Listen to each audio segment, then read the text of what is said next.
Bonsoir à toutes et à tous, j'espère que vous allez bien. Avant de vous parler du sujet de ce soir qui me passionne, j'aimerais remercier quelques abonnés, en l'occurrence Gabin qui m'a envoyé un super joli mail, Asleb qui parle d'un très bon podcast sur Apple Podcast, l'occasion de vous rappeler que vous pouvez toujours me noter sur Apple Podcast, c'est hyper important. Une note, un commentaire, même chose sur Spotify, ça booste mon référencement. Ça fait presque 6 ans que je fais ça avec vous et j'ai envie de continuer. Donnez-moi cette force.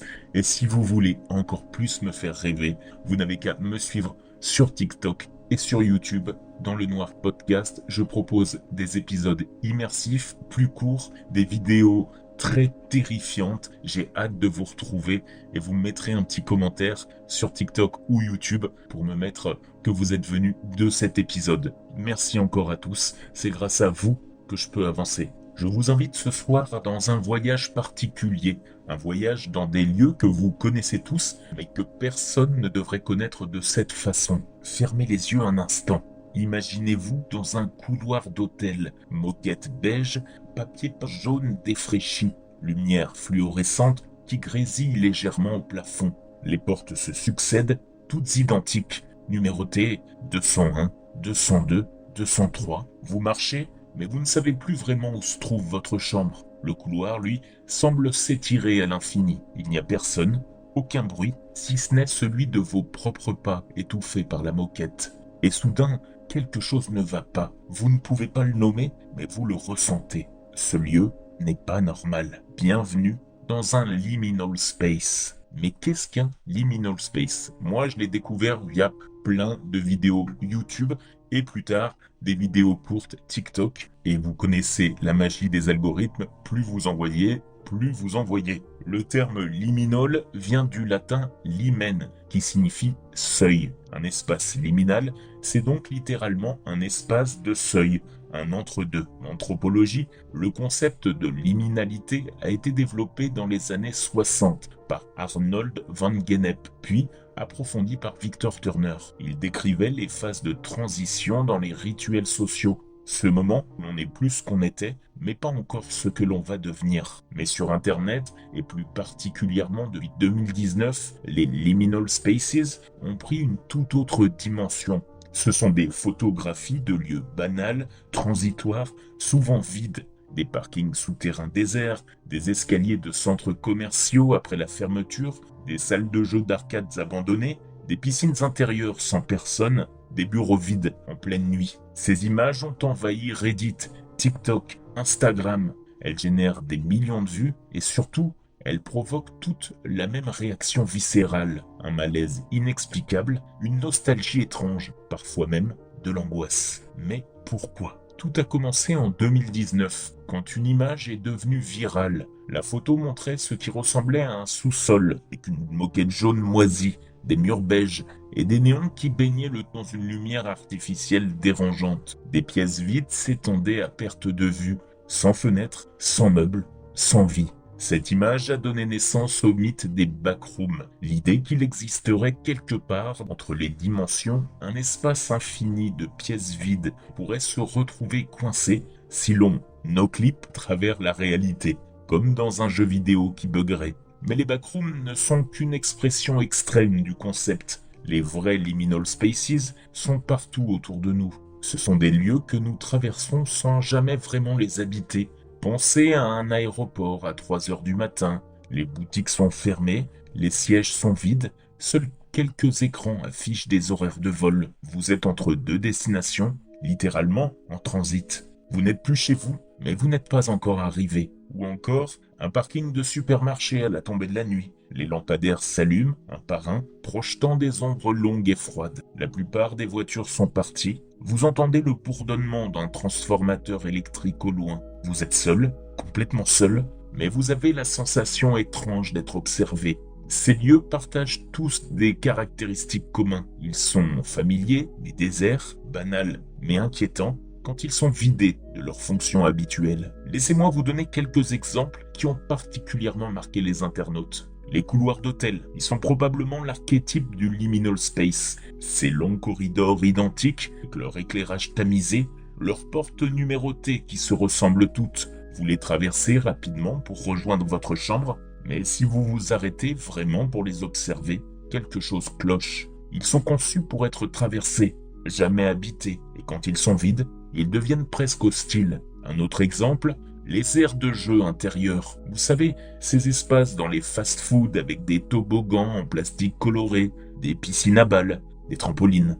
En journée, ils sont remplis de cris d'enfants, de vie, d'énergie. Mais imaginez-les la nuit, éclairés par une seule veilleuse. Les couleurs vives deviennent criardes, presque agressives. Le silence est assourdissant. Ces lieux conçus pour la joie deviennent menaçants. Pensez aussi aux escaliers mécaniques arrêtés dans un centre commercial fermé. Ils montent vers nulle part. Les boutiques sont plongées dans l'obscurité derrière leurs rideaux métalliques. Vos pas résonnent sur le sol de marbre. Où sont passés tous les gens ? Les piscines municipales vides. L'eau immobile reflète les lumières fluorescentes du plafond. Pas un bruit, pas une vague. Juste ce carrelage blanc et bleu qui s'étend. Et cette odeur de chlore qui prend à la gorge. Vous êtes censé être là. Vous avez le droit d'être là. Les salles de classe abandonnées. Les chaises sur les tables. Le tableau noir encore marqué d'une équation inachevée. La lumière du soleil qui filtre à travers des stores poussiéreux. Une salle de classe sans élèves n'est plus une salle de classe. C'est juste un espace vide qui attend. Et maintenant, la vraie question. Pourquoi ces images nous affectent-elles autant, nous terrifient ? Premier élément de réponse, la nostalgie ambiguë. Ces espaces nous rappellent souvent notre enfance ou notre passé. Un couloir d'école, une aire de jeu, un centre commercial des années 90. Nous les reconnaissons, mais ils sont présentés d'une manière qui les déforme. Ils sont décontextualisés. C'est ce que les psychologues appellent l'étrange familier, ou en allemand, pardonnez-moi pour le massacre en avance, das Unheimliche. Freud a beaucoup écrit sur ce concept. Quelque chose qui devrait être familier devient inquiétant quand il est présenté dans un contexte inhabituel. Vous reconnaissez le lieu et quelque chose ne va pas. Votre cerveau le sait. Deuxième élément, l'absence humaine. Ces lieux sont conçus pour être occupés, pour être traversés par des flux de personnes. Un aéroport sans voyageurs, un parking sans voiture, une école sans enfants. Leur fonction première est annulée. Ils deviennent des coquilles vides, des décors de théâtre après la représentation. Et cette absence est inquiétante, parce qu'elle pose une question. Où sont passés les autres ? Pourquoi êtes-vous seul ? Qu'est-ce qui s'est bien passé ici ? Notre cerveau, programmé pour détecter les menaces, se met en alerte. L'absence de présence humaine dans un lieu habituellement peuplé peut signifier un danger, une catastrophe, une évacuation, une contamination, quelque chose de grave. Troisième élément, la temporalité floue. Les liminal spaces semblent exister hors du temps. On ne sait jamais vraiment quand ces photos ont été prises. Est-ce le jour, la nuit, les années 90, aujourd'hui ? Cette ambiguïté temporelle crée une sensation de vertige. Nous, êtres humains, avons besoin de nous situer dans le temps et l'espace. Et ces images nous privent de ces repères. L'éclairage artificiel joue un rôle énorme ici. Ces néons, ces lumières fluorescentes qui ne s'éteignent jamais, créent une lumière sans ombre, sans variation, sans vie. C'est une lumière morte qui fige le temps. Quatrième élément, l'architecture transitoire. Ces lieux ne sont pas conçus pour qu'on s'y attarde. Ce sont des lieux de passage. On traverse un couloir d'hôtel pour rejoindre sa chambre. On passe par un parking pour aller faire ses courses. On attend dans un aéroport avant de prendre son vol.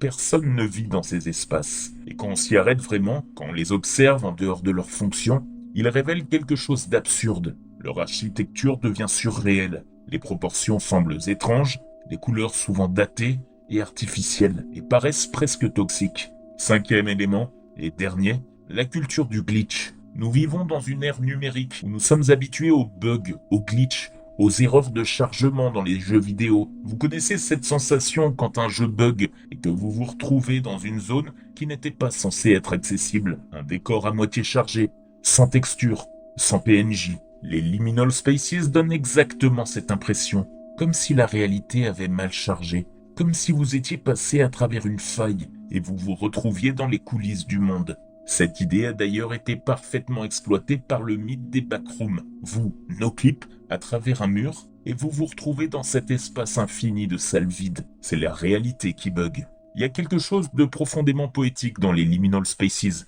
Au-delà de la peur, ils touchent à quelque chose d'universel en nous. Ces images sont des memento mori modernes. Elles nous rappellent que tout est éphémère. Ce centre commercial que vous fréquentiez, enfant, a peut-être fermé. Cette école où vous avez passé des années est peut-être vide maintenant. Ces lieux, que nous pensions éternels parce qu'ils faisaient partie de notre quotidien, sont en réalité aussi fragiles que nous. Les liminal spaces capturent aussi l'esthétique de la fin du XXe siècle. Ces moquettes épaisses, ces papiers peints à motifs géométriques, ces palettes de couleurs beige et jaune. Mais aujourd'hui, vues à travers l'objectif d'un appareil photo, ces esthétiques paraissent datées, presque post-apocalyptiques, comme si nous regardions les ruines de notre propre civilisation. Et peut-être est-ce là le vrai pouvoir des liminal spaces. Ils nous montrent notre monde comme il sera vu dans le futur, vide, abandonné, étrange. Un artefact d'une époque révolue. En 2019, le subreddit Liminal Space comptait quelques milliers de membres. Aujourd'hui, il en compte plus d'1 million. Sur TikTok, le même hashtag cumule des milliards de vues. Pourquoi cette obsession? Une partie de la réponse réside dans la pandémie de Covid-19. En 2020, le monde entier s'est retrouvé confiné. Les rues se sont vidées, les centres commerciaux fermés, les aéroports sont devenus déserts. Soudainement, tous ces lieux habituellement grouillants de vie sont devenus des liminal spaces géants. Nous avons tous vécu cette expérience surréaliste de marcher dans nos propres villes devenues fantômes. Et ces images, trouvées sur Internet, sont devenues un miroir de notre réalité soudainement étrange. Il y a aussi une dimension générationnelle. Les millennials, la génération Z, en gros tous ceux nés après les années 90, qui ont grandi avec Internet, ont développé une relation particulière avec la nostalgie et le passé. Nous sommes la première génération à avoir instantanément accès à toutes les images de notre enfance, mais aussi aux images de l'enfance de nos parents. Les liminal spaces puisent dans cette nostalgie complexe. Ce sont des lieux que nous reconnaissons sans nécessairement les avoir vécus. Des espaces vaporwave ancrés dans une esthétique rétro-futuriste. Alors, les liminal spaces nous fascinent parce qu'ils parlent de notre condition moderne. Nous vivons à une époque de transition perpétuelle, entre deux emplois, entre deux appartements, entre deux relations, entre notre vie en ligne et notre vie hors ligne, entre notre passé analogique et notre futur numérique. Nous sommes tous d'une certaine manière dans un liminal space géant. Ces images nous rappellent que l'existence elle-même est transitoire. Nous ne sommes jamais vraiment installés, jamais vraiment arrivés. Nous sommes toujours en train de traverser un couloir vers une destination incertaine. Et peut-être que c'est pour ça que ces photos nous hantent. Elles sont le miroir de notre propre vie, familière mais étrange, pleine de promesses d'arrivée qui ne viennent jamais vraiment. La prochaine fois que vous vous retrouverez seul dans un parking souterrain, tard le soir, ou dans un couloir d'hôtel silencieux, prenez un moment. Écoutez le bourdonnement des néons. Regardez ces espaces qui ne sont conçus pour personne et pour tout le monde à la fois. Et demandez-vous, suis-je vraiment là ou suis-je juste en train de passer? Merci d'avoir écouté cet épisode. S'il vous a troublé, rassurez-vous, c'est normal. Les liminal spaces sont faits pour ça. Je vous donne rendez-vous très bientôt pour explorer ensemble d'autres recoins obscurs de notre psyché. D'ici là, prenez soin de vous.